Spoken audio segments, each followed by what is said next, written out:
It's almost time. 6 months after the curtain fell on a pandemic-affected Season 4 of the Overwatch League, and players were left in limbo as the state of Overwatch 2 remained up in the air, the Overwatch League is almost ready to make its grand re-entrance onto the main stage of high-level esports. After all of the delays to the sequel, the hurricane of controversy surrounding Activision Blizzard, the switch to a 5v5 format that left teams with an extra player they didn't really need anymore, this is a massive year for the Overwatch League. A lot has changed in the 6 months since Shanghai Dragons walked away with the trophy, and the Overwatch League headed into a break. So, whether you're new to the Overwatch scene, getting ready to start your journey when we finally get our hands on the Overwatch 2 beta, or a veteran of the pro Overwatch scene, whether you've never heard of Leave or Fletter, or you were there when Shanghai Dragons were actually bad, we've got you covered. The good news is, some things have stayed the same. The Overwatch League is still the international competition it always has been, featuring 20 franchise teams from all over the world, and players from more than 19 different countries will strut their significant skills throughout the season. The league will stay split into 2 regions, the East region featuring 7 teams, and the remaining 13 teams will battle it out in the West. With the exception of the New York Excelsior, all the squads will be staying in the regions they spent their season in last year. So there's little confusion as to when and who each team will be playing. The regular season will be split into tournament cycles just like last year, the Kickoff Classic, Mid-Season Madness, Summer Showdown, and the final tournament of the season, the Countdown Cup, will serve as the play-ins for the postseason. Every team will play 6 qualifier matches before every tournament to decide who qualifies and who will be seeded for each competition, and every win will earn teams crucial points for the league table. What makes each tournament so important is that teams can earn league points depending on how well they do. Just qualifying for the tournaments gets you an extra point towards your league total, and there's extra points up for grabs for finishing on the podium at each event. With massive prize pools of up to $1 million at the mid-season and post-season tournaments, there's plenty of incentive for players to up their game beyond just league position and bragging rights. Shanghai Dragons walked away from the 2021 playoffs with $1.5 million flowing from their shiny new trophy.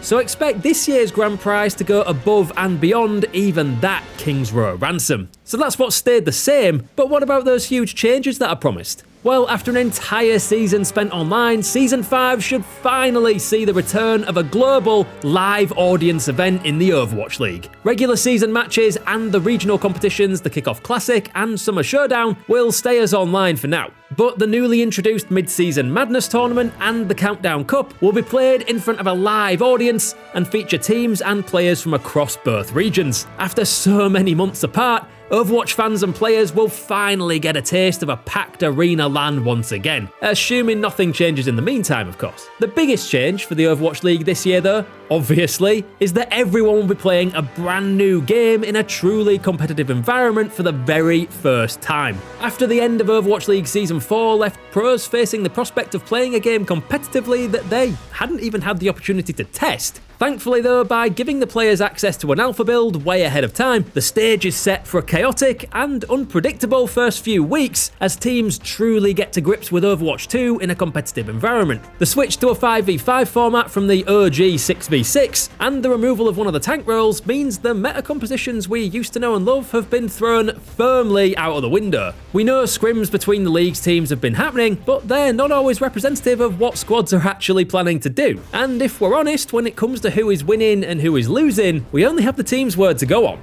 How will each team deal with the new 5v5 format? What metas will be shaped as the best players in the world get to grips with an entirely new game, basically live in front of audiences across the world? As if that wasn't enough, there's been some huge retirements and big recruitment moves going on during the off-season that has changed the game this year. Super's retirement shook the league to its very core, as one of the true OG talents said goodbye to the game forever.